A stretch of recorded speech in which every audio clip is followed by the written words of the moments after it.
Hello, I'm Patrick Sanders, and I run my shop, Your Guitar Mechanic, just outside of Charlotte, North Carolina. When I'm not in the shop helping customers get the most out of their instruments, I'm online checking out what's going on in the industry.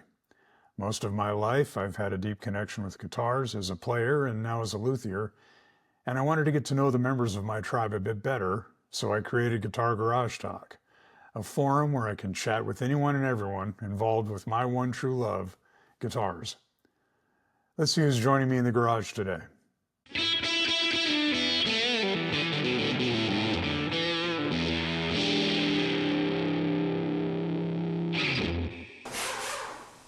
Man, thanks for joining me, especially on a Sunday afternoon. I really appreciate it.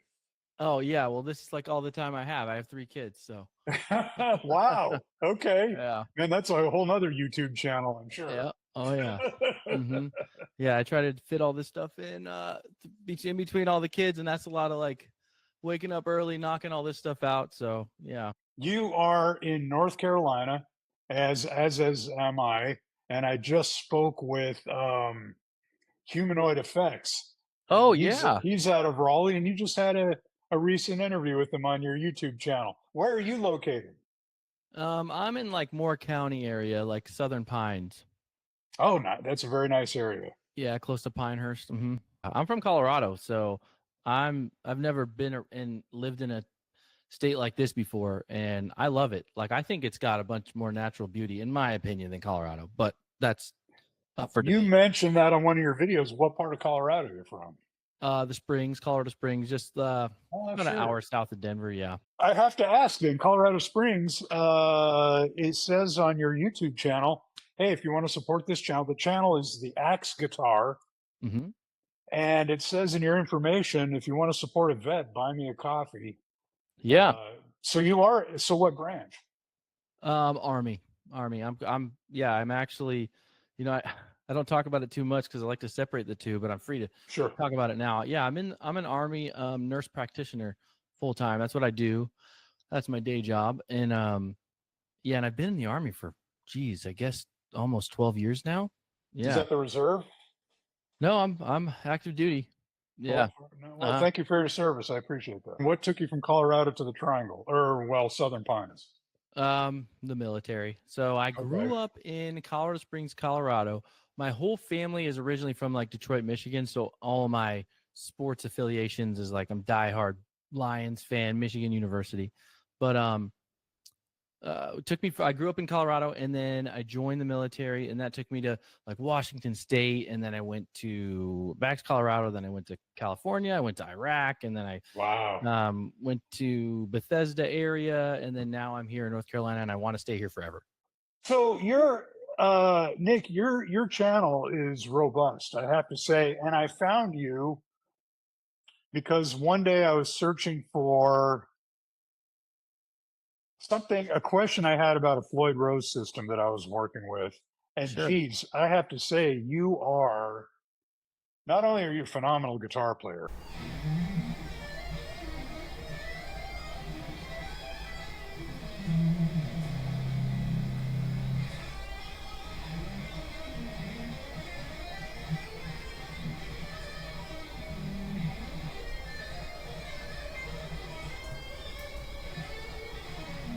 Thank you. you've got it down. You've got all the shredding technique down, and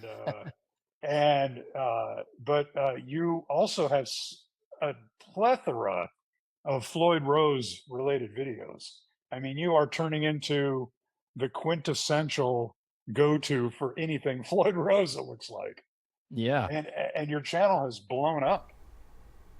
Yeah, it's done fairly well. And it I mean, the background behind it is just I was a kid with no money that acquired a Floyd Rose guitar back in like high school, and I got it. It was set up. It was fine. It played well.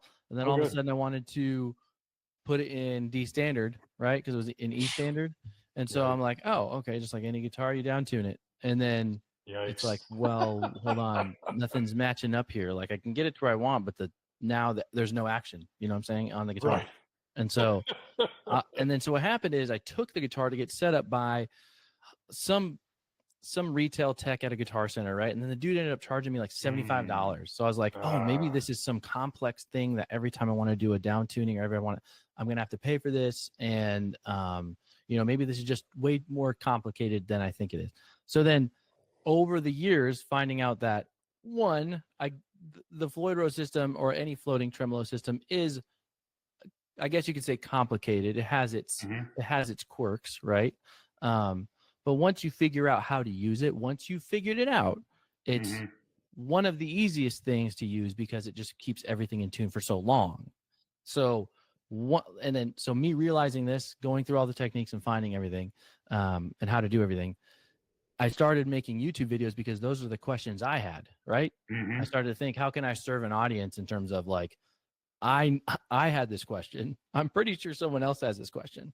So, I mean, I just start posting videos, and then I think I started posting shorts or like reels on Instagram, maybe. I can't remember, but and then instantaneously and starting getting hits on just DMs and stuff like, hey man, I've had this problem forever. Can you help me? And it was literally just like, oh man, you just need to up your string gauge. Oh, you just need to unscrew your trim claw screws. Like, which sounds easy to you and I, but like taking a screwdriver to your trim claw screws is a little daunting because that thing is screwed. Those are screwed into the body of the guitar. I was checking out the history. I went to your oldest video, which YouTube allows you to do. It's kind of cool.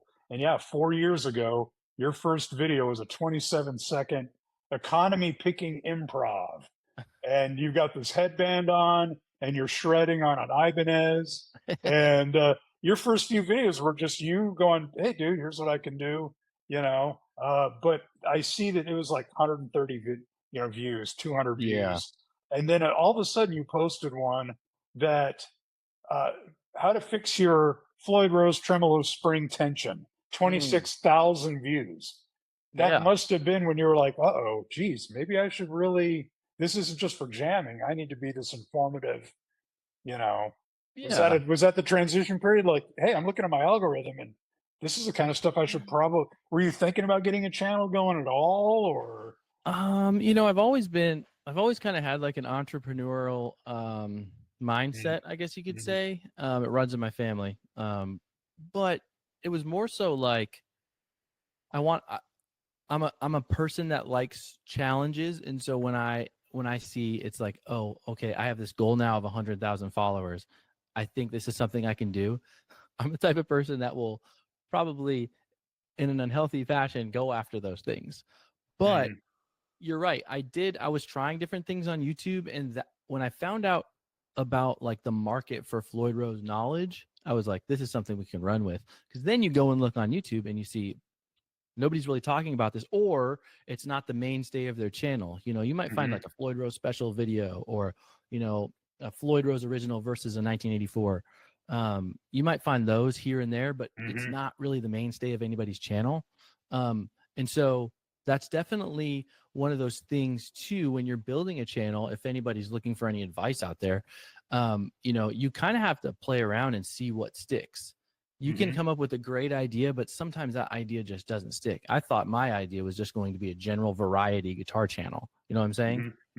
While it still is kind of that, my channel is the go-to for Floyd Rose and floating tremolo knowledge. So back to your question, I do think that was probably an inflection point in being like, wow, people really are interested in spring tension and how to adjust them and how it affects how your Floyd Rose kind of operates, Yeah, and being a tech myself, I literally half of my customers are, can you set this guitar up? It's got a Floyd, and because it's so unapproachable. Yeah. And people feel that it's a daunting task. And you're right. Once you dive in and you get the essentials, it's and I'm not personally a Floyd Rose player myself. Yeah. In fact, I've got this guitar behind me on the wall. It's a Charvel. Yeah. And it's a brand new San Dimas. And this guy had it on Facebook Marketplace. He bought it thinking that he'd love a Floyd. Played it a couple times, tried to adjust it, hated it, and wanted to get rid of it, and literally sold it for next to nothing just to get rid of it. So I snatched it up, and I'm like, God, if this neck didn't feel so damn good and Yeah. these pickups didn't sound so amazing, I could convert into a Floyd guy. Because when you Oh, set them up, it's like, mwah, yeah, this is the way it should be, absolutely. But and it's cool because your videos have an approachability to it. There are Floyd videos out there. They're almost a dime a dozen. Hmm. How to set up your Floyd, how to set up your Floyd. But a Sure. lot of them are tech dudes, and Hmm. tech dudes have a really hard time bringing it down to layman's terms. And I'm not saying you're not a tech dude because obviously you know how to work on your own guitars, but you Hmm. bring it down to layman's terms. Like, heck, you even have one on here are the 5 essential tools. In fact, I think that's one of your most recent ones. Five Yeah. essential tools that you'll need to set up your Floyd properly. And it's approachable. It's the everyday guitarist in their bedroom can watch this video and go, for $30, I can set my own Floyd up instead of taking it to the tech guy for $90 every shot. Oh yeah. Hmm. Yeah. And I And think that adds to it, the approachability. yeah, thanks for that, though. Thanks for those kind words. I mean, I try to be because getting back to what we talked about earlier, I was that guy at one point. I was that kid that had no direction, and it's interesting. The Floyd Rose system is, I totally understand why it's hard for, I guess, people to work with it. One, you have to figure out how it works, right? It's a fulcrum system that works with Right. two different, two different tensions on the side of the fulcrum. And Yeah. then, so that's like, how does that work? How does it work with string Right. gauge, tuning, all Right. that stuff? But then on top of that, you're asking me to adjust this with tools on my beloved instrument, Yeah. like Yeah. that does Yeah. sound, we grow up learning that musical instruments are these delicate, coveted things. And it's like, That's right. okay, one, I have to learn how to do it. I have to learn Yeah. how it works. And two, I have to use tools. But when you really boil it down, these things aren't as fragile as you may have thought. You can mess Good up. point. Everything is fixable, and then Good on point. top of it, you get the right tools. It's just like Yeah. anything. You get the right tools. You said marketing, right? You get the right Yeah. marketing tools. You get the right That's right. things you need to do the job. You can Yeah. do it. That's right. That's right. And you provide links to if anyone out there is watching this and listening to this and is interested in Floyd setup, your video on the 5 essential tools was awesome. Um, I have to say, you probably should. I had a customer bring in a Kaler system. And I was like, you know what? I wonder if Nick should do one on Kalers because I looked up videos on it. There aren't very many out there. Yeah, it's definitely it's on my. I actually have it to do a running to do Okay, list great. here, and Very cool. over here on my like battle board kind of thing. Yeah, yeah. It's on there. It's on there. I Smart. have to. I'd love to get one on a guitar already, rather than a Mm-hmm. system. I can buy a system. That's no Mm-hmm. problem. But I'd like to get one on a guitar because that's where I think you get the most benefit from looking at how it operates and how to adjust it and everything. Yeah. Because when people see him on a guitar, they're like, "What?" It's almost, it's a cam system, and they're like, "What is this Mm-hmm. cartridge on? Is it an Evertune?" Now they confuse them with Evertunes, and Good so point. Right. right. And I just want to find the right guitar, so Mm-hmm. I'll Mm-hmm. probably end up buying one aftermarket, but by itself. That's right. But Just go on I'd love to get it on like a reverb.com. nice '80s guitar or something. And that's what this customer is, a PV Raptor, I think, Mm, or something like that. yeah. Yeah. And I was looking at it going, my God, he's like, yeah, I was in a band back in the 80s and I just started picking up the guitar again. And is this your only guitar? Yeah, this is it. I was about to say, I'm sorry, but whatever. Yeah. Well, that's cool, Nick. Where do you find? So you're very active on. You have a whole video on how shorts, doing shorts can help you on your YouTube channel as well. I'm surprised there aren't more views on that because it's a very vital subject. Mm. Um, oh, I have to ask. You originally were called something else on your YouTube. It wasn't originally the Axe Guitar. It No, was it was Drip and Rip. no. Yeah. So this is the evolution of this. Let me preface this. If you're starting anything, just go for it. Just hit record, name it, go for it. It's okay. You Yeah. can change it later because I did. Yeah. And I think at one point I had a Drip and Rip podcast that was focused around like coffee and playing guitar. And then Wow. I want to say I started my YouTube channel with the moniker of the headbanger. Oh, you know what? I You're think at right. one point it was That's headband the headbanger. that was your very first the economy picking improv is called headband headbanger. Yeah. That's kind of a Okay. tongue twist. That's a tongue twister. The axe guitar works a lot better for sure. Yeah. That was that. I think a coworker suggested that to me because it was during COVID and I couldn't get a Oh, haircut. I had so much interesting. hair, and in the military, we have to cut our hair all the time. I had so much hair that I would put it in a headband, like when I was off duty, and Sure. I was just everybody would see me with a headband, and so then he's like, "Oh, you like metal? You should be the headbanger." I was like, Yeah, it's hard to that's say. yeah, that's catchy. It was catchy to me, nobody else. So I kind of 138 views. yeah, I got to adjust the course there. So it all you were it happened during the pandemic. Did you with a family of three? Um, it one of those? God, I just we're all sequestered in our homes. Nothing's happening. I'm obviously we know that the internet blew up. It was our go-to for socialization. Was that Yeah. kind of what you were feeling? And then you grabbed a camera and said, "Hey, I can just post some me shredding. Let's see if anyone sticks to it." And I mean, is that really was it because of the pandemic that got you, or was it do you kind of always had it in mind before the pandemic? And you know, Yeah. Let me be real with you. So I grew up playing guitar. I probably started guitar right before high school. And then during high school, in and out of a couple bands and stuff like that, and then kept playing. But then I loved, I have always loved and will always love playing guitar. But I played, and then I went to college, kept playing a little bit here and there. And then I started working, joined the workforce. And then honestly, the guitar playing fell to the wayside, but it mm, always irritated me and kind of like yeah, saddened me that I wasn't playing. And I was going to see bands, and I was like, man, I love you'd see your idols up there shredding and stuff like that, and be like, man, I want to get back to that someday. I'm so busy.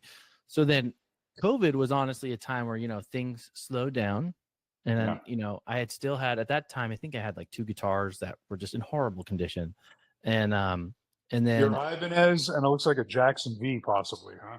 yeah, I think the guitars I had back then, I'll get to the Ibanez in a minute. It was the Jackson, and I think it was an old Ovation acoustic electric guitar.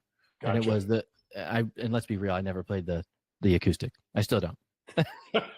And so I had those two guitars, and I was like, this is the time to start playing again. And this is before I even started thinking about YouTube or anything. I hmm started playing again. And so I was like, you know what? I'm just going to drop the money on the guitar I've always wanted, which is an Ibanez Genesis RG 550 in white. Nice, nice. I loved it. Ryan Knight from the Black Dahlia Murder played one. I think he played the red version in the Necropolis video. And so I've always wanted it. Got it. And then at that point, I started playing again, picking it up, being able to shred. I started making a few songs, writing some music.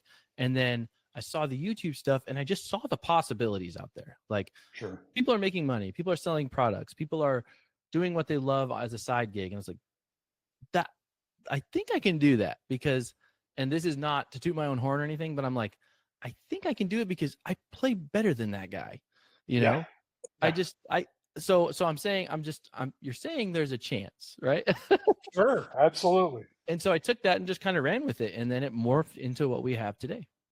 And you're right. I don't know how many times I've seen, and I feel sorry for these companies that, they have this guy, hi, I'm from blah, blah, blah music, and I'm here to demo the new da, da, da. And they go Yeah. off and they play, here's the bridge pickup. Right. Clank, clink, clank, clank. Here's the neck pickup. Near, near, near, near. You're like, if you Yeah. get someone, if you just spend a few extra dollars and get someone who can actually play. Right. But I'd love to play for him. there you go. Well, so do you have any? It's evolved. Obviously, you have currently, as I said before, 31,000 subscribers, Mhm. and how like the recent I mentioned the Floyd Rose, the five essential tools. Mhm. You had an advertisement during there for an AI company, Sure. and so obviously it's not all guitar related. How are you reaching out to these folk, or are they tracking you down? Because I know being from marketing, they've probably got a team out there going, you guys need to scour YouTube. You need to find someone with over 20,000 subscribers, and you need to send them a request to, hey, can you plug our in trade for a 1 year subscription or whatever. Is that how it's happening, or is it both? Is it reaching out to advertisers and they come back to you, or how's that working? Yeah, in terms of the advertising, I never even considered that on my channel or like my my podcasts, which are just basically videos that I talk through and then I publish to a podcast Mhm. on Spotify. I never really thought about going out for advertisers until one reached out to me, and it was BetterHelp. There was a couple other ones that I just declined because it did really match up with the niche. Yeah. But they reached out to me, and I mean, we have this spot. Would you like it? What's your price? And at that point, I send a very professional email. I am very interested. Please give me the other information. And then I'm like, Mhm. but I don't know how to price this. I have no clue on how to do a rate sheet or a media kit Mhm. at this point. No clue. Mhm. Mhm. And so finally we figured that piece out, and I get some deals about having reads for ads on the podcast. And so they reached out to me, and then in terms of me reaching out to other, let's say, brands or advertising spots, it's kind of both, right? I'm gonna go out of my way to reach out to the companies that I personally want to highlight, help, or be a part of. And then there's other companies that want to have their stuff on my channel, which are great products, and I think they really do offer great opportunities for my audience. Mhm. So it Mhm. is really kind of in terms of the marketing world, it's kind of Mhm. a symbiotic relationship between my brand and other brands and ad agencies. Mhm. Mhm. How did you figure out that component on how to price appropriately? How did you get to that number? Yeah. Because you're right, So that information isn't out there. And I worked with a marketing agency that had to reach out to influencers, and mhm, you get the range of, yeah, I'll do it for free just to get your product on my channel. right, And that's incredible right, too. All right, I expect $5,000 for a 15-second spot. I mean, it's just dramatic, and there's really right. there's no template out there. How did you figure it out? There really isn't. And I mean, once you start doing stuff like this and getting involved in the business side of the piece, you do Hmm. become I guess it's hard to say, you become a brand manager of yourself, right? Hmm. And so I figured it out by basically Googling anything I could. I had no Yeah. clue. At first, deals I'd be, I'd more than willing take product and do a video, right? But then as the demand increases, it's kind of, now I need some type of payment because I need my time a little bit compensated. You get what I'm saying?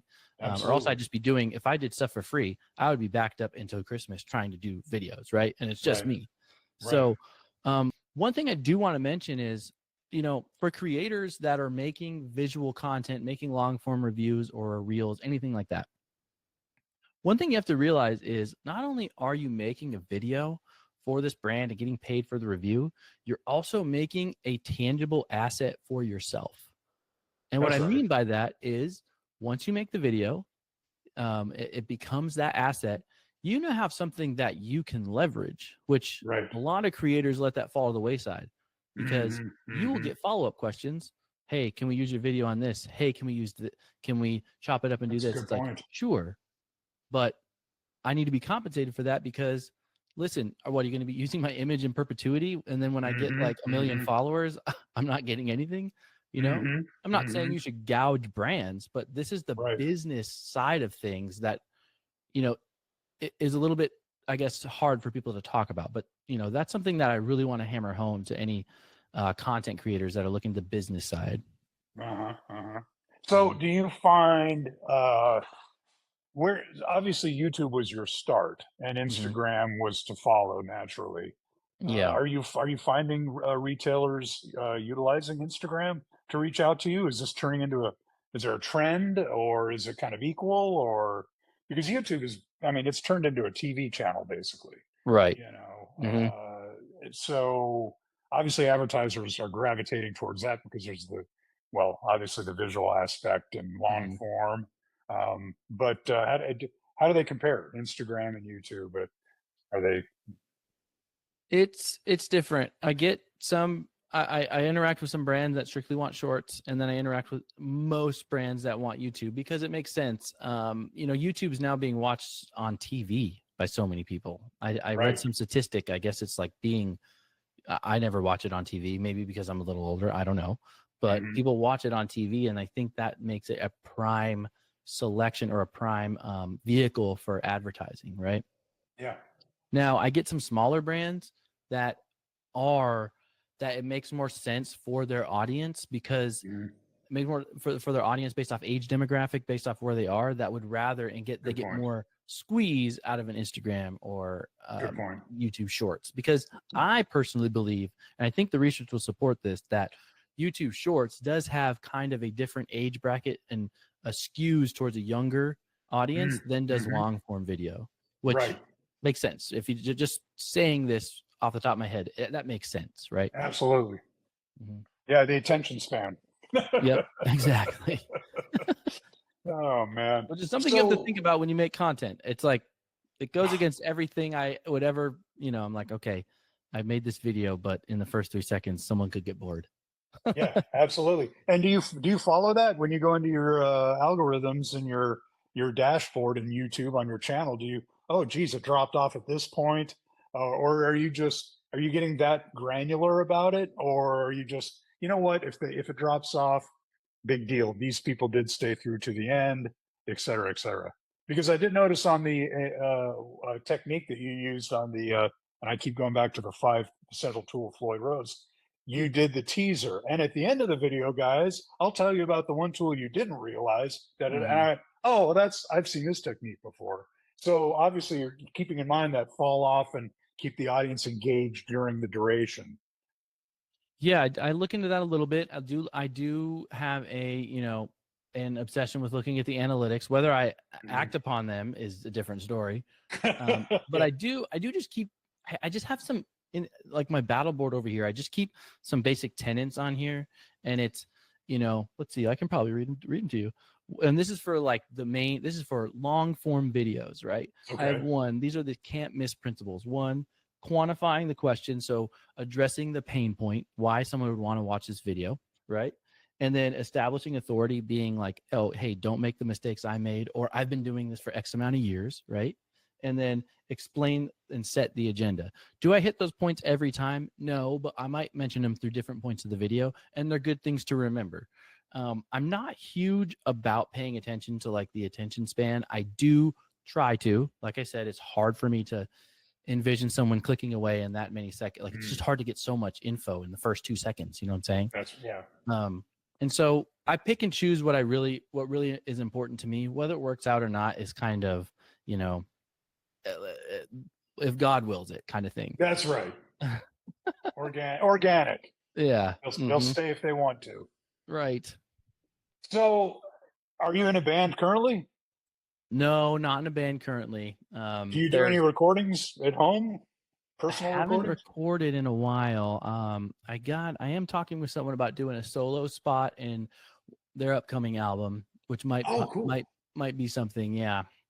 Very But cool. Yeah, your the- technique is it's clean, it's crisp. Obviously, you've got the sweep picking down, which I've yeah. always been. I'm a slow hand. I'm a jazz guy, Okay. uh, but I've always admired sweep picking. Yeah. It's phenomenal, and that's one of the videos I watched during the pandemic was how to teach yourself sweep picking in 10 days or something to the day one, blah, blah, blah, blah, blah, blah, day two, Yep. and it didn't work for me. I was like, I think you have to really want to sweep pick. Yes, But lots of practice. But then it becomes your mainstay, which I need to get away from. I need. it can turn into I understand where technique could turn into a crutch for Yes, sure. exactly. It's kind of the go-to thing. It's like, all Yep. right, hey, look, I just did it. And then I was recently at a jazz concert and the guitarist did a sweep pick. And I'm like, well, son of a gun, you rarely hear sweep picking in jazz guitar, but go for it, dude. Right. Yeah, adds a little flavor, you know. There you go. So you went from just a few guitars to how many are in your collection now? I can see him hiding in the shadows back there. Yeah, I probably have. I got one on the way. What do you got coming? A Harley Benton Max Fusion. You heard of these? The Max Fusion, no, but I have to say Harley Benton gets a bad rap, and the ones that I've worked on, phenomenal. They're really, for the price point, really good guitars. They're solid. Yeah, for the price point in terms of the budget guitar space, I mean, I think you'd be hard pressed to find something as a better value, in my opinion. I have a Absolutely. Telefusion from them that I won on like a shredding contest, and it was my mainstay guitar for a while. I mean, I still use it, obviously, but Nice. it's just built so well, and then it has stainless steel frets. And for a shredder like me, like I've flattened frets on like Jacksons that are just the nickel frets, just gone. Wow. And the stainless steel frets on these Harley Bentons are they don't even look like they've been really used. I mean, they look great. Wow. So But what's with this model that you're getting? so this model that I'm getting, it's a Harley Benton Fusion at its core, which is really basically it's a super strat. I think that's what their verbiage for a super strat, right? Yeah. And so this one though has a Floyd Rose 1000, because it wouldn't make sense if I didn't get a guitar with a Floyd. And Yeah. then it's got a roasted maple neck, and I think it's an HS pickup configuration. Yeah. Interesting. And yeah. So it's got a humbucker in the bridge, and then it's got a single coil, which I think is a like what do you call those ones? Like it's got the tracks. What are the Seymour Duncan ones with the tracks? Oh, the hot rail, like a hot rail? Hot rails. It's almost got like a hot rail in the neck. And what this guitar is in the neck. That's fascinating. yeah. It's Seymour, or it's Max Carlisle's signature guitar. And what he is he's one of the big famous YouTubers that do budget guitars. That's kind of his thing, right? I think he's got close to 200,000 followers right now. What's the name of his channel? I think it's called Guitar Max. Mm-hmm. Oh yeah, sure. I know that one. Yeah. Yep. And he's actually somewhat of a little bit of a mentor. I did his shred contest, and that's who I won the telly from before. Oh, wow. And then that kind of kicked off a little bit, because I mean, I text him all the time. Hey man, do you have any insight on this? What do you use for your tax planning, your self-employment stuff, all of that? He's always there. Phenomenal guy, as everybody that watches him on YouTube already knows. And so it's his signature guitar that I'm going to be getting in probably a week or two. Oh man, fantastic! Are you going to do a review of this guitar? Yeah, we'll review it. We'll definitely review it, and then feature it in probably a lot of the other things, because it's got a gold Floyd Rose 1000, which would be aesthetically pleasing for any Floyd Rose video, because it looks great. So you'll be seeing my tech tip ones with that one. Okay. Yeah. Right. Yeah. How not to ruin the finish. Right. Mm-hmm. Yep. Well, phenomenal. That's awesome. I look forward to that one. I'm going to dive into the 10 questions. Mm-hmm. Unintentionally, but we're talking about guitars and your collection. What's your go-to guitar? Okay. So I know I talk a lot about budget brand guitars, but my go-to has to be the one that you got. It's the RG 550. Yeah. I mean, yeah. It's the only thing it's the most perfect thing in the world. Absolutely. It plays well. It looks great. I'm an 80s guy, and I mean, it's been my ride or die, and I haven't had to do anything to it. So I think it's also one of those guitars that, while it's not a budget brand guitar, it's one that carries extreme value, because I think it's still under $1,000 even with all of this inflation. And I bought it before all of that. Wow. I don't know how they do it, but they continue to do it. And during the pandemic, it was you couldn't sit down with it. How did you know that was going to be the one? Had you played one before? I played a couple Ibanez before, but I never played this guitar. It was the one I always wanted, and I just swung for the fences. Just tried it. What a win. Made sure there was a return policy. But that's right. So I actually bought it from it's the only place I could find at the time that I could get the white one. It was Guitar Center online. Oh, son of a gun. Mm-hmm. What do you know? Yeah. Huh. Interesting. Yeah, and geez, buying online has gotten so much easier. Back in the day, it was, oh my God, I can't even imagine what condition this guitar is going to show up in. Oh, they've got it figured out. Yeah, for sure. This thing came I don't know. It basically came in. It looked like almost like a coffin. It was so protected. So it Nice. was Oh, great. did it come? Did it come with a case? I bought a case and they put Mhm. it in the case and shipped it with it, which is great. Yeah, that's Uh, that's it's the best yeah. way to do it. Yeah, hmm and that's what blows my mind. You get these, I was shopping for a Taylor acoustic, hmm and it took a certain price level where Taylor would finally give you a case, and it's like, well, why are they doing that? Cases can't be that expensive. You No. get these over $1,000 electric guitars that come in gig bags. It's like, dude, I just bought a Les Paul from you guys. Yep. Why are you giving me a freaking gig bag? It's stop cheaping out on this stuff. Blows my mind. Like seriously, blows my Yeah, mind. yeah. Um, yeah, I see that all the time, and I'm just like, you can't even just give me even like just a cheaper case. Just give me something to protect So, this. yeah, chipboard, anything. Yeah, Yeah, yeah. that's right. What amp do you go to? So I used to have a invective head with the Mesa cab and everything. I got rid of that because it was just kind of cumbersome to move with and things like that. So Mm. then I've been making all my content with a Spark 40 amp, which is just a Oh digital wow, modeler amp, right? But I've yeah, recently Laney sent me their Ironheart Foundry lead top, which is wow. which is a it's a very small amp. I mean, it's not I guess it's advertised as being stage ready. It's a very small amp, but the thing is it sounds great and I think it can go from 60 watts down to 1 watt, I'm pretty sure. And then it comes as a combo package with its own speaker, which then you can buy more heads for if you need to.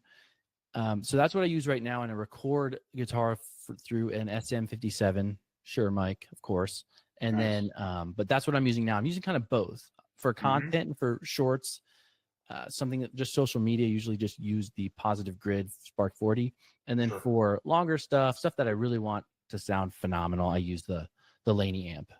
So I can, and I don't even need to ask question number three. You work on your own guitars, right? Are there any tasks that you would not want to do and you'd take it to a tech? Nope. Like I say would. a refret, or have you done it all? I haven't done a refret. I've fret dressed. I haven't done a complete refret. But if it came down to that, I would try it myself and risk the damage to my guitar. That's just how I am. I Uh, understand that totally, and yeah. I did risk the damage of my guitar. hmm I was like, I'm okay. I'm not happy with what I just did. I need to. Right. So it got a double refret. Oh man. If you saw Uh, my Jackson Randy Rhodes, if you saw what I did to the inside cavity of that thing, you would. oh no. What were you doing to I mean, it? it looks fine now because everything the Floyd is in there and it's covering everything. But You if you look, routed it out for a Floyd? I didn't route it out for a Floyd. It had a low pro licensed Jackson Floyd in there. Okay. And then I threw a low pro, a Floyd Rose 1000 Pro in there. Just Gotcha. I could probably have fit an original in there, honestly, but I put that in there, and the thing is, it just didn't fit. It was too wide, or the trem block was hitting something. So I went in there with not just I didn't even use a Dremel or a routing tool. I used a drill and a drill bit, and just used the side of the drill bit to route it out. Which is a horrible decision because then I ended up scratching the guitar. But Ah, it's my Frankenstein anyways. It plays sure. great. Well, there you go. There, That's right. And everyone should have a Frankenstein. yes, The yes. poor little black sheep of the family that gets all the bad work done on it. But you got to learn. You got to learn on something. You got to learn. What are you going to That's pay right. someone for the rest of your life? Learn how to do it That's, yourself. that's right. Go out I and guess get a that's taking quarter. business away from you, so I shouldn't say that. Well, yeah. Well, trust me, the people will find a reason to bring their guitars in no matter what. Yeah. Is so. How do you get a lot of questions from people like, "Hey, you didn't cover this on your video. I ran into this thing, and what do you think I should do?" I'm sure you're playing answer man all the time.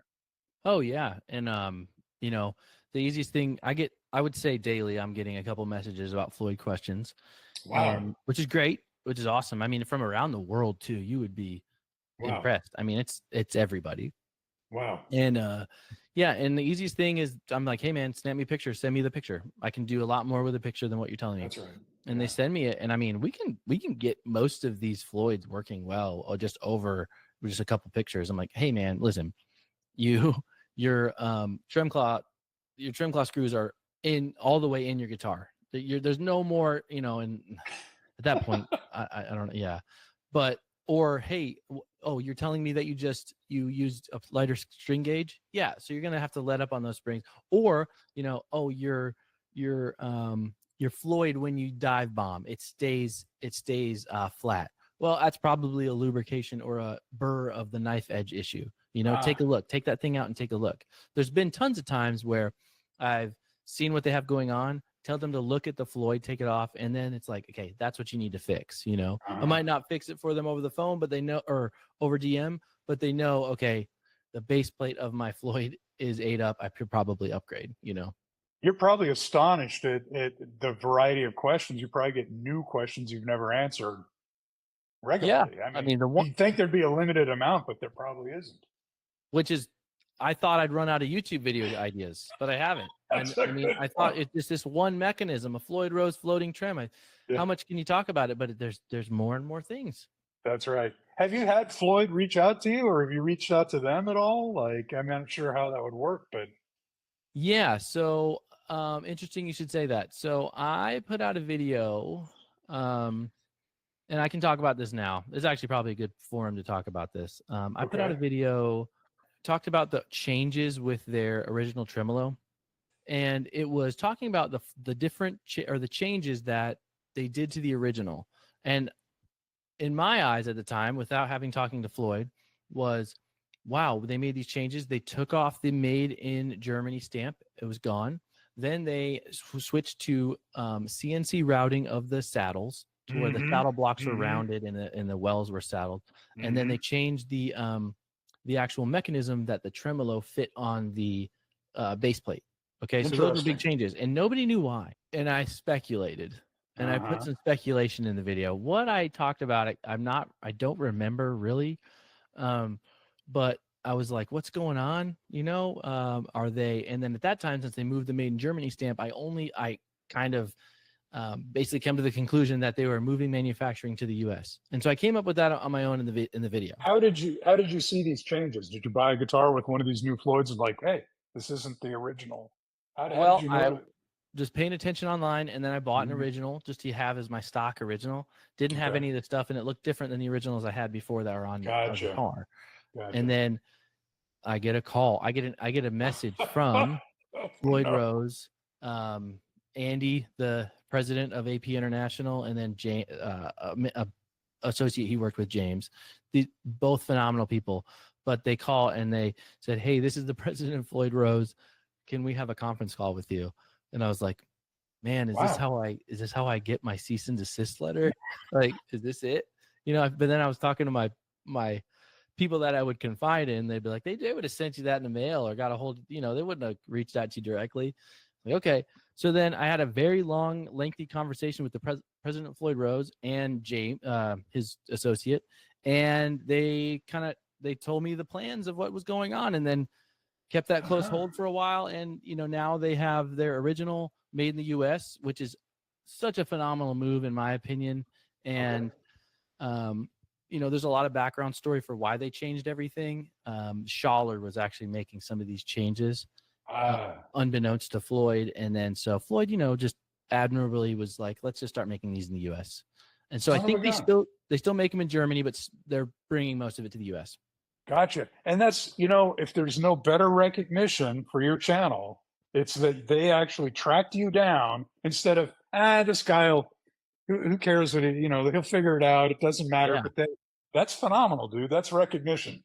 Blew my mind. I couldn't stop talking about it for like a week. My wife was like, shut up. I'm like, do you know who Floyd Rose is? And she's like, no, I don't care. How did Floyd Rose get the name?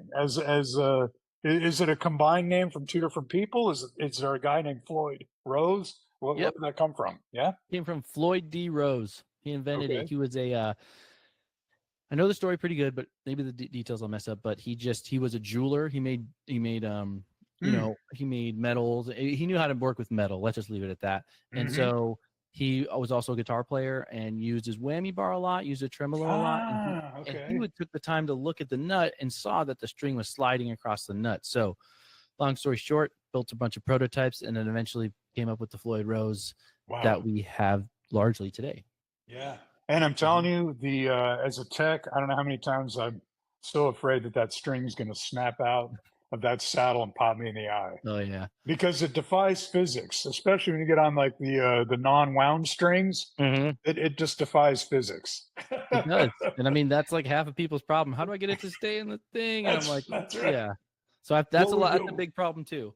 what do you, would you have a suggestion now that we're talking about that? What would you suggest?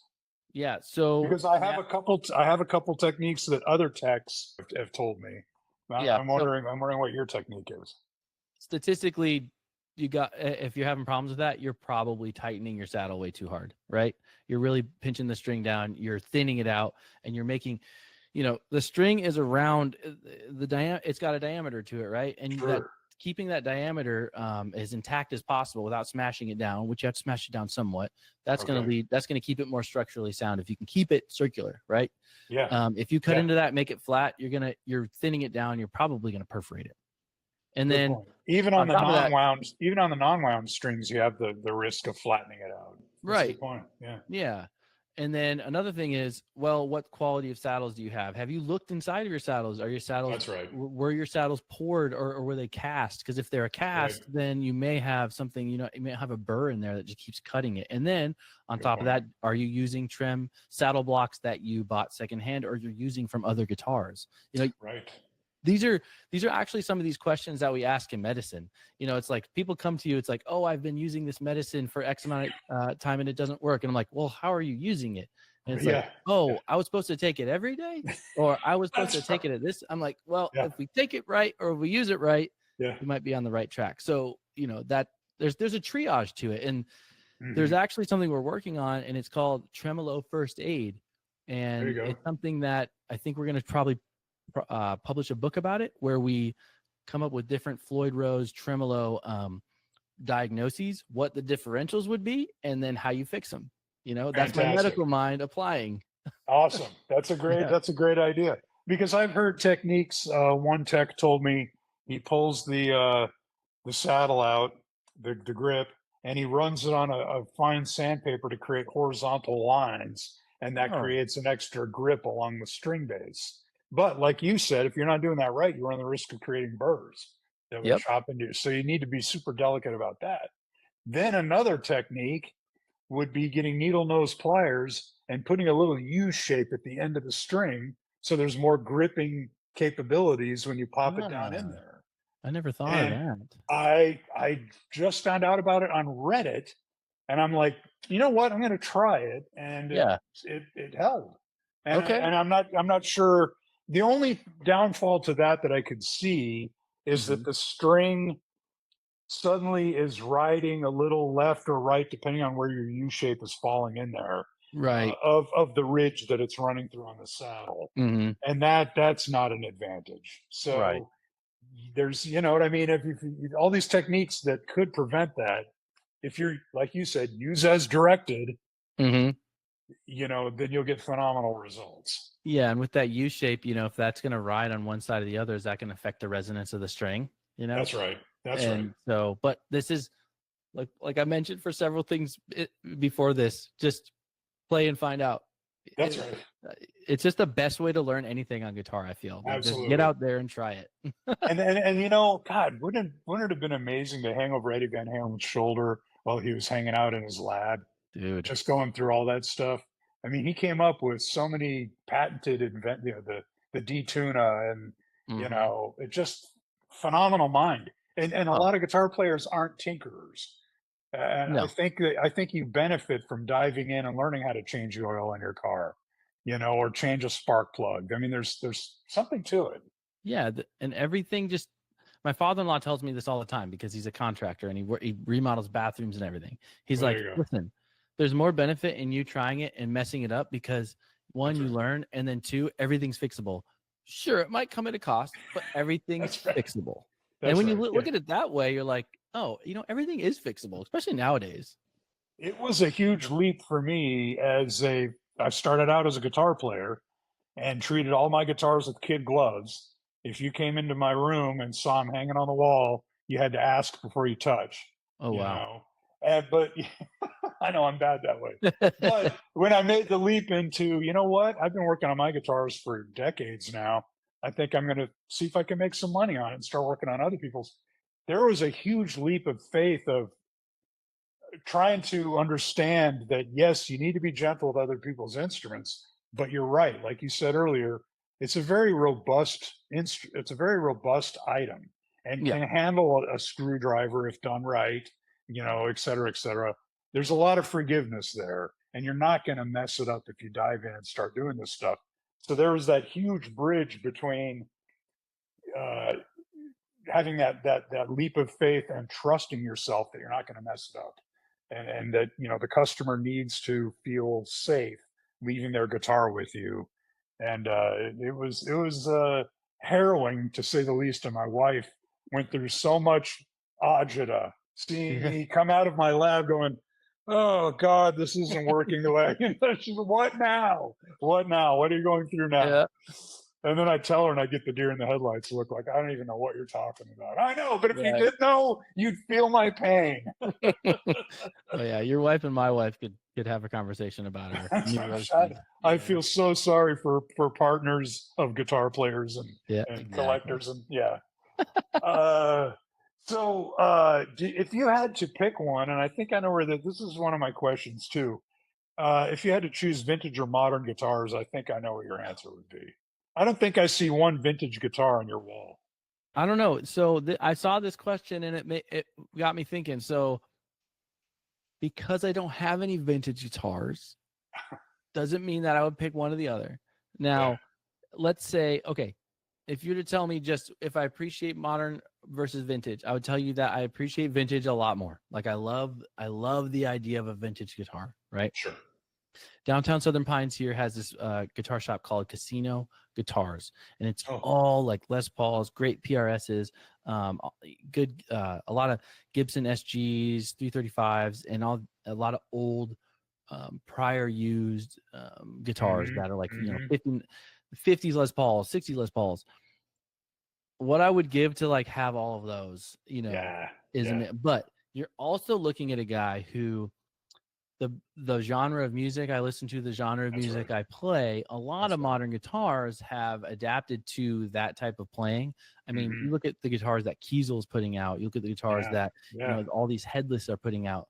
Yeah. And they're making these phenomenal, well-built machines, especially Kiesel, that you can just get custom made. I mean, you're going to pay a hefty price, but you get them custom made how you want.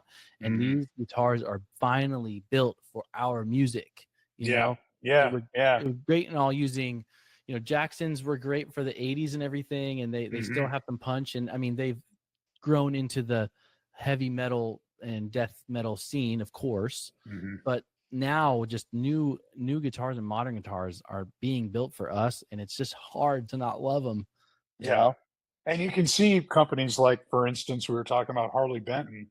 You can see companies being able to learn from, well, this didn't work 10 years ago, or this obviously this technology, like if you saw a Les Paul Jr. without a bridge, you know, just the tailpiece.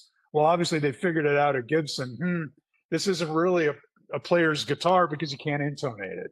And then that kind of learning. So you're right. I mean, these cheaper companies are benefiting from the learning curve, and you can get a very inexpensive, great modern guitar. But if you had to pick a vintage, what would you pick? If you went into Casino and you had to pick one off the wall, which one would you grab? So I don't think they have it, but my dream guitar, I know I talk about the Ibanez being my dream guitar. I already have it. So it's like, let's move on to another dream. Okay. Yeah. Yeah. I have a couple favorite players. One of, you know, probably my favorite player that got me playing the instrument as I do is Alexi Lejo from Children of Bodom. I love Brandon Ellis, who was previously in the Black Dahlia Murder. If you listen to my type of shredding, it's heavily influenced by him. But then growing up, when I first had my first guitar, learning how to play, and being that my parents and my whole family's from Michigan, Detroit area, I was raised with Ted Nugent. Okay. Oh, nice. So I think Ted Nugent, you know, politics aside, because he's talks a lot. If you take his guitar abilities from his peak, you know, in the 70s, late 70s, around like double Gonzo era, double live Gonzo, that's some of the best guitar playing that I've ever heard. And it's completely unique to what was going on at the time. In the True. 70s, in the 70s, a lot of stuff was like pentatonic lockbox, blues, all this Right. stuff, which he was based in. Granted, he Yeah, came from the yeah. Amboy Dukes and all that, but That's his right. playing was literally almost like 70s style pentatonic shredding. And nobody was really doing that at the time, I would argue. Good point. Good point. But getting back to guitar, if I could have a dream guitar, it would be that era. I think it might be a 60s, maybe it's a 50s Gibson Birdland. Absolutely. Yeah, and that would just Those be are cool guitars. Yep, just bury me. I'm done. I got it. That's right. Like done. So the Birdland, what a great! And is there a Birdland at casino? I haven't seen one. Okay. I've talked. They can get them. Oh, really? At one Okay. time I was this close to getting a custom made. This close, and I think I just didn't do it. But They don't make Gibson doesn't make them anymore, do they? they can at certain retailers they can order them in, but it'd be a new one. It would be all new made, Right. custom, you know. Right. So, what are your thoughts on guitar in modern music? Do you think, and because you know how, and I put this question in here because obviously, if you're a guitar follower, you're finding guitar music on Spotify and Apple Music and YouTube. Yeah. My God, being a YouTube channel and a Instagram social media guitar guy, we know because our algorithm's constantly pumping guitar at us. Yeah. Because all you need to do is search for it once, and they know that that's what you like. But for the average Joe or kid, I should say kid. Let's talk about the younger generation, what they listen to in music. Sure. Do you think guitar is? Do you think there's people out there that are carrying the torch high enough for the younger generation to go? Because if I see one more post about Taylor Swift made Rolling Stone's top 100 guitarist list, that's just idiotic. I don't get that at all. And so obviously they're trying to change for the times. They're trying to modernize. There's other players out there that are way more influential guitar wise. Aren't on that top 100 list. Mm-hmm. How do you think guitar? How do you view guitar in modern music? I think what you're touching on is, guitar playing and the guitar in music for so long. I mean, even maybe late 60s all the way through, probably even like through the 90s, I guess. It was the focal point of the band, at least for a lot of rock bands. You know what I'm saying? It was the guitar and then the melody of the guitar and built around that. Now, what a lot of people don't realize is a lot in that music, like you listen to Metallica Ride the Lightning without bass, you'll know that if the bass guitar is gone out of Ride the Lightning album, it sounds, I wouldn't say horrible, but it just doesn't have any body. And so it's not all about the guitar, but it was the main stage centerpiece of a lot of music for so long. And I mean, the guitarist forever, look at Eddie Van Halen. He basically, he was a guitarist of a generation. And I mean, he still reverberates. It's almost like an exponential benefit. He gets bigger and bigger, I feel like, every year. The younger kids love him.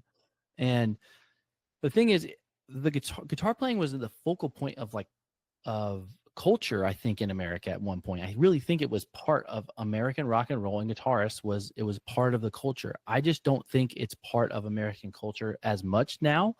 But the thing is, it has cemented itself in the underground, I guess you could say underground, but the guitar scene, like music scene. Guitar playing is something that you and I both know we hold dear to our hearts, and it's something that I'm going to love for the rest of my life. I'm going to share it with my children, things like that. It has, because of the people before us and, all the famous rock stars and stuff like that, it's made its mark. Now, in terms of nowadays, I try to exercise kind of like, try to be considerate of like what's going on in music right now. Sure. In terms of, agreed. There's a lot of things being done on guitar where if you take a step back, if at face value, you're like, that's not guitar playing. That sounds like a synthesizer. That's not how they used to do it. You can get all crotchety like that. Yeah. But if you take a step back, you see that some of these people are moving the instrument forward, just like Eddie Van Halen did. When Eddie Van Halen was tapping on his fretboard like a maniac, everybody was probably like, "This this makes no sense. It's not a guitar. You pluck the strings." You know. Now you see people like Buried Alive, and buried is spelt like a fruit berry, and they're called Buried Alive. And this guy is probably one of the most technically sound guitarists I've ever seen in my life. He plays, not only does he play like regular standard guitar music or guitar riffs and leads, he uses his guitar in a various amount of pedals and modelers to make it sound like almost video game music, synthesizer meets shredder. Is that Charles Caswell? I think that's his name. Yeah. And his wife, Kaylee Caswell, apparently. Yeah, I think she plays bass. Mm-hmm. Okay. And you take a new leap forward into the direction of where guitar can go. Exactly. And who am I to say what direction guitar should go down? Because for so long, guitar was given the freedom to go where it wanted, and where it went was great. We all love it. We all love what music came out of the expansion of guitar playing. And so now it's like, I think we should just let it run its course, and we should appreciate it for what it is, because all of it's just beautiful. Yeah, that's a great answer. And I agree with you on that, Nick. Definitely. But Taylor Swift should not be considered. Yeah. let's just put that out there. There are phenomenal guitar players out there that don't get enough credit. Brandon Ellis, Wes Hawk, a lot of people, that they don't get enough credit because it's not in the culture anymore. That's right. That's right. Well, and what's interesting is that I was reading the comments on the Why Taylor Swift that I think it was a thread on Reddit or something. And someone brought up a very interesting point, that Taylor Swift did get a lot of girls and kids to pick up a guitar, whether you're playing 3 chords. I mean, Elvis Presley got kids to pick up guitars, but he only knew 2 chords, or you know what I mean? So, but you're right. That should not justify putting him on a list of 100 players. But nonetheless, to give her a little bit of credit, Exactly. Do you have any suggestions for your kids? Is the DNA rubbing off on them? Like, are they picking up the guitar, or are you getting them into playing? Yeah, they have their own guitars. I mean, they're just my guitars, really. And they just pick one, and they're like, "That's mine." And I'm like, "Hey, it's yours." And except the Ibanez, you can't touch the Ibanez. Can't touch the Ibanez. So I'd let them. There's already dings and stuff in this thing. Oh, that's cool, man. Yeah. You're a father to be envied, for sure. Mm-hmm. One of the dings is from my daughter, because she knocked it over, and I was like, you know what? Just put a butterfly sticker on that. It'll be fine. Ah, see, that's cool, man. That's cool. That's forgiveness right there. That's ultimate level. Yeah. How do you get them into? Do you be, you got to sit down and listen to this Stranglehold? You know what I mean? How do you spark that guitar in them? Is it from hearing you play, or how would you get them inspired and revved up to want to be into guitar later in life? Yeah, I think so. How I remember getting into it is my dad was just, he was a pure rock music guy. I mean, like I said, from Detroit, raised around Motown music, and now he's, he liked all the good classics. And I remember, I have fond memories with my dad of, we'd be on our way home, and we were just listening to the classic rock radio, right? And a whole lot of Love would come on, and we'd be almost home, and the solo hasn't hit, and he's just like, you know what, we got to do a couple laps, we got to do a couple blocks until we hear Jimmy Page just rip, the most uncomplicated solo, but it has like the most profound impact on a guitarist's ears. And so he'd do stuff like that, and he was the one that showed me Double Live Gonzo. He's like, and they showed me, my dad loves a ton of different music. He showed me a bunch of 80s hair metal. He's like, listen to this guitar. You ever heard of this dude, George Lynch? And I'm like, no, I haven't. Yeah. I'm like, I'm 10. You're telling me now. And so, doing that. And so I do that stuff with my kids. I'm like, hey guys, we got to stick around for the solo. Like, we haven't heard the Hallowed Be Thy Name, Iron Maiden solo yet. Should we do another round? And they're like, I want the solo. And so getting them into that, I think is our way of, and now they can, I'll put on Iron Maiden. I'm like, hey guys, who's the bassist? And they're like, oh, Steve Harris. I'm like, who's Yeah. the guitarist for this band? They know the guitarist of Judas All Priest. three of them. Yeah. Yeah. And so, and then I think that's made them familiar and be excited about what a guitar can do, because it makes all of this great music. Very cool. Have you ever seen Maiden in concert? Oh yeah, I saw. Oh, phenomenal show. Yeah, it was a great production. I loved it. I saw him in Colorado once, and then I think another time in Seattle, and it was amazing. Nice. What year was that in Seattle that you saw him? Because I saw him in Seattle in 2012. Yeah, I think it had to have been 2012, because that's when I was first stationed there. Then So we may you have and been I at were the at the first. We may have been at same the first. freaking show. We may have been at the same show. Yeah, honestly, I'm pretty sure. That's amazing. That's amazing. That was like right when I got there, so I'm pretty sure. And it was the first time I'd ever seen him. And a buddy of mine was like, dude, your head's going to get ripped off. I'm like, because I've been into Maiden since 81.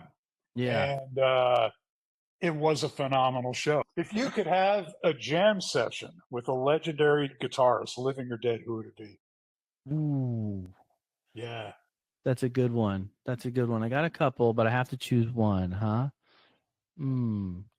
I would choose a couple. Throw a couple out there. Okay. One that really kind of sticks out to me is Phil Keaggy. He had his own band. I think it was like the Phil Keaggy band, and he did a bunch of solo stuff. And I got into him because one of my engineering teachers in high school showed me him, and at the time I was just into death metal, and I'm like, okay. He gave me a DVD. He's like, check this guy out. I'm like, okay, this is going to be boring. This guy has an acoustic guitar, whatever. Watched it, and then what this guy does is, I don't know if he did it early on in his career, but later when I got into him, he played an acoustic guitar. He's missing one of the fingers on his picking hand. His middle finger. Yeah, I'm looking at a picture. Yeah, and then he plays these phenomenal acoustic songs that he's basically shredding on an acoustic guitar while also looping all of this over himself. And he just, which people do nowadays, but he was, I think, a pioneer in this sense. He did a bunch of loops with a bunch of different instruments, mainly guitar, but just the rhythmic ability of this guy, which I've never been able to be. Like, I am not a rhythm person. I have to work at it. I have to work. And I think this is kind of a tangent, but rhythm guitar versus lead guitar, they're different, and they are specialties. Yeah. Whether you say it or not, a lead guitarist may be able to do what a rhythm can do, but likely not. Yeah. And so, I'd love to play with him just to basically get a free lesson on how to be a rhythm guitarist, or just at least nail my rhythm, Phenomenal choice. And I'll check out his playlist because I'm on his page now. Yeah, and he's been making music since forever. I mean, I think he was active in the 70s, I think. I mean, I'd love to play with Ted, but I don't know how long I could stay in the room with him. And then he is a maniac. Yeah, he is a maniac. Probably, I've always thought that he was a really cool guy, and when I've seen him in guitar clinics, he's been very articulate, and I think there's a lot to learn from him because his style is pretty interesting. Warren DeMartini from Rat. Oh, absolutely. His technique was amazing. I had a client come in, just a kid, like 19 years old. Yeah. And he brought his guitar in. He lives in the neighborhood. And the first name that flew out of his mouth was Warren DeMartini. And I went, holy crap, you know who that is? Really? Mm-hmm. And, that's awesome. Yeah, because, his reach. I mean, the stuff that he could do is just tasty. Yeah, it definitely what set the band apart in the 80s, I think. And then he went on to just, I mean, if you listen to his stuff on the first album, Out of the Cellar, it was very, I mean, I think he was like 17. He was ridiculously young when that album came out. And I'm so impressed by guitarists throughout time that were so young and created just some of the most unreal music. Like, I think it's Alan Collins from Lynyrd Skynyrd. Like, he basically wrote and did the Freebird solo when he was, I think he was under 20. Like, wrote the Freebird solo that people for their whole life can't try to play. This guy just wrote it, and it's now this icon. I'm so impressed by those young kids that can write these timeless things. And so that goes along with Warren DeMartini. Yeah, and I almost hate that he was locked into that poppy hair metal kind of, because Yeah, his guitar definitely took a back seat, for the song. right, But right. if you isolated that track, I'm sure it's just like, whoa, you know what? I'm gonna go back and start listening to this catalog again. Oh, absolutely, And absolutely. no one remembers the other guitarist. Robin Crosby. Oh, well, there you go. You're talking to an '80s nerd, so Yeah, well, I thought I was, but yeah. that's definitely 80s nerdville for sure. What, back to YouTube. What's the best advice you could give someone that wants to dive into YouTube? What have you learned over your 4 years of escalating your channel and your online presence, and you can even say Instagram in that too, just social media in general. If you're a Sure. guitar guy, what advice could you give them? The one important piece, if you could narrow it down. Yeah, the most important piece is, and it's cliche as all get out, is Uh-huh. do what you love, because you won't. I Yeah. mean, if you're looking, doesn't matter what you want to get out of YouTube. If you're looking for a side business, like for money, if you're looking for something just as a hobby, but if it's anything you want to keep doing, Mhm. it's something you got to love. And I know people Mhm. say that about their work, about, what you do, other things in your life. But the reason I've been able to do this for so long is because I get excited about making videos. I get excited about playing my guitar. This has given me new life to playing my guitar. Mhm. Mhm. I stopped playing for years until I said, you know what, I'm gonna get that Ibanez RG550 and just keep playing. And then, you know what, this has breathed new life into my playing. I play Awesome. better than I ever had. I play more often, and I get excited. And so if you can find something, it doesn't even matter what it is. Like I never thought I would be the Floyd Rose floating tremolo channel on YouTube. I never thought in a million years. I thought I was just going to be able to play some tasty licks and people are going to be like, "Oh my God, you're so good," which never happened, you know? Yeah. And so, and I listened to the audience, I listened to myself, and I started making the videos I wanted to see and that I got excited about making. And then the second thing that's super important is just try. Nobody, Mm. saw a recent quote. I think it's like, in your 20s, you're worried about what everybody thinks of you. In your 30s, you're worried about everybody else or something. And then in your Mhm. 60s or Mhm. something, you realize that nobody was ever thinking about you. Yeah. Like your first videos on YouTube are going to be horrible. Mine are Right. horrible. You Right. know what? And guess what? No one cares. No That's one right. cares because they just watch my new stuff, which is more refined and better. And then on top of that, quantity breeds quality. You try, you Good mess up, point. and then just, you just keep trying. That's all I can really Good say. point. Good point. And that's wise words. Do what you love, and then your followers will gravitate to you. Yeah, Because you're yeah. not the only one out there that. Did you find that there was a lot of pressure on being the quote Floyd Rose guy? It's like, oh man, I hope I'm giving I just recently had an interview with a guitar tech in Connecticut, and he posts videos on, you know, how to create a compound radius on a fingerboard and stuff. There's a Mm, lot of math involved.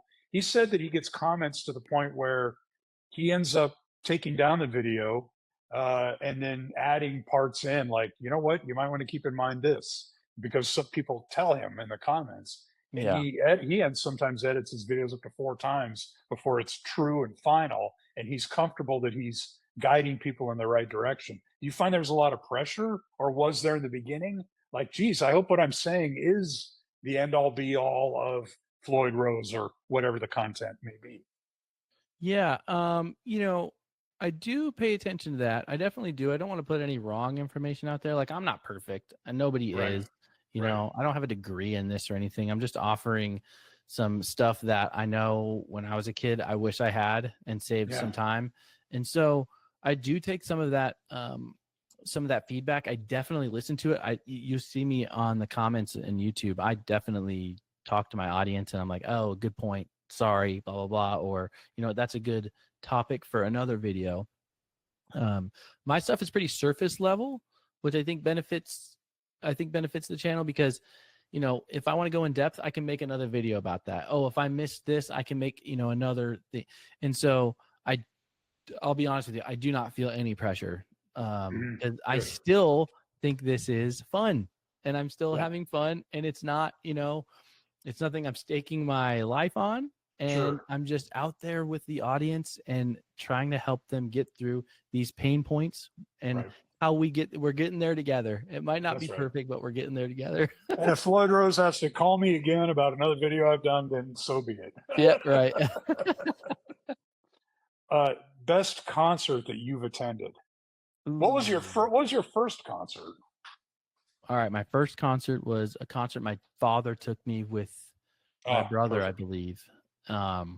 And it was, you ready for this? It's the best Yeah. concert anybody could go to first.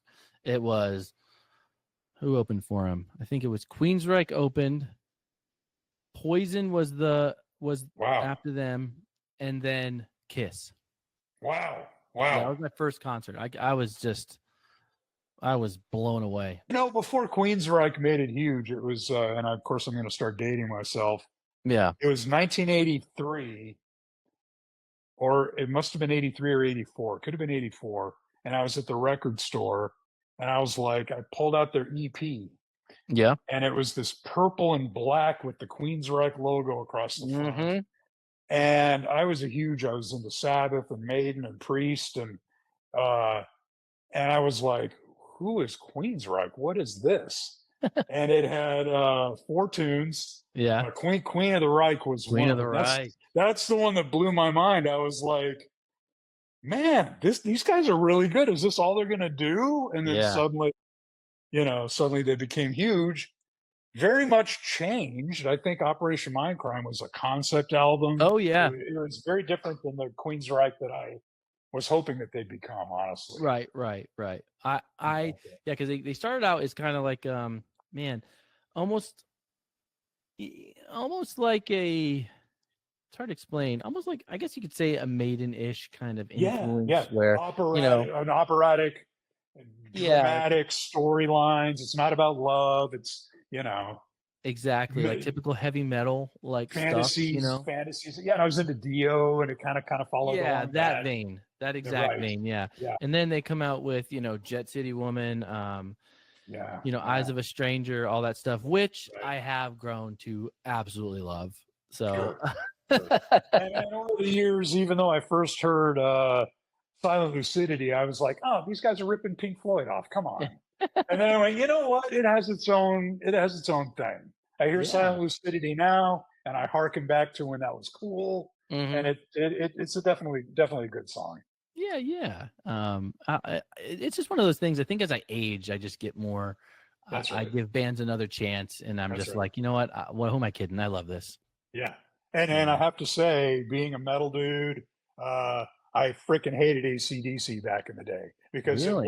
it wasn't really metal. Yeah. And it was super basic. But as Mhm. an adult now, and I hear those tracks, I'm just like, that was rock at its purest, rawest. Those are great tracks. Yeah, and it's the tracks you want to get into a bar fight with. It's the best. That's right. That's right.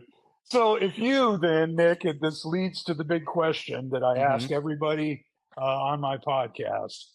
If you're stranded on a desert island and you have a guitar mixtape with you with 3 tracks, 3 guitar tunes, what 3 would you pick? Ooh, okay. I would pick 3 guitar tunes. I would choose one. It would be Stormtroopin' from the double live Gonzo from Ted Nugent. Wow. I like just the beginning of that song. Just it rips, and it makes you. It really starts. I think it's the first track on the album, and it just starts the whole album off perfectly. Cool. It's amazing. So I do that, and then I think I definitely would have to have a Black Dahlia Murder track on there because Brandon Ellis, I just love what he plays. I mean, I even love Ryan Knight too. That's tough. It would probably be, honestly, I'm going to go with Matriarch by the Black Dahlia Murder off the Nightbringers album, which is one album I think has, there's these albums out there that are perfect. And it's just every song is perfect. And I think that I think Nightbringers is a perfect album. I think Appetite for Destruction is a perfect album. I think Kill 'Em All by Metallica is a perfect album. I think the Cars first album is perfect. Oh, I love the Cars first album. Exactly. Like every song is great. And you almost, everybody can almost recall every song on that album. Yeah. And so, yeah. So Nightbringers is one of those for me. So it would be, Nice. and then my third one would definitely have to be, well, because I have to, because they're my favorite thrash metal band of all time. It would probably be The Conjuring by Megadeth. Bar none, in my opinion, thrash metal perfection. There's other bands that have good albums and good songs that might be better, but as a whole, Megadeth is by far, because of complexity, songs, the guitarists, even tightness. Even the rotating, revolving guitar. Actually, every band is a revolving door of people because of Dave Mustaine. They've maintained being probably the best thrash metal band of all time, in my opinion. I know I'm going to get a lot of hate because it's Metallica or die. No, dude, it's your album. It's your my island, okay? Desert Island. That's right. That's right. Exactly. Right? You can have your island over there. Yeah. Here's my island. And it's funny that you mentioned Dave Mustaine, and it's a rotating, because he has been a proven difficult person to work with, because he's an artist with a vision, and I get that. But it's funny because I remember reading back in the late 90s that they had a therapist that went on the road with them to abate any inner fightings between bandmates. That makes sense. And I'll bet that therapist doesn't make enough money for sure. Yeah, being with those dudes, yeah. But I just have a soft spot for Megadeth too, because the whole story of Dave Mustaine getting kicked out of Metallica, and then he came out with the Killing With My Business and Business Is Good album. You can hear in his voice just the angst. And I am a huge, I feed off that stuff. I like Henry Rollins. I like the angst. I like all the old hardcore. And so that's another piece that just gets me going. So if your kids started listening to that, would you object, or would you be like full embrace? Go for it. I introduce a little bit of Metallica and Megadeth here and there just because they're staples. But some of the stuff I'm like, hey, because of the subject matter of what they're talking about, you might have to find this music on your own. I think I remember hearing that about Two Live Crew back in the day. Oh, my God. Anyway. Nick, hey, man, thanks for your time. I really do appreciate your time. Yeah, absolutely. I'm honored that, you got a hold of me and I get to share this story with the world. And I think my viewers are going to love it too, man. You're a genuine dude. It's good to talk to a real guitar tech and all that stuff. And cool. Yeah, if any listeners out there have some Floyd Rose questions or need some help, just get with me and I'll help you out. It's my other day job.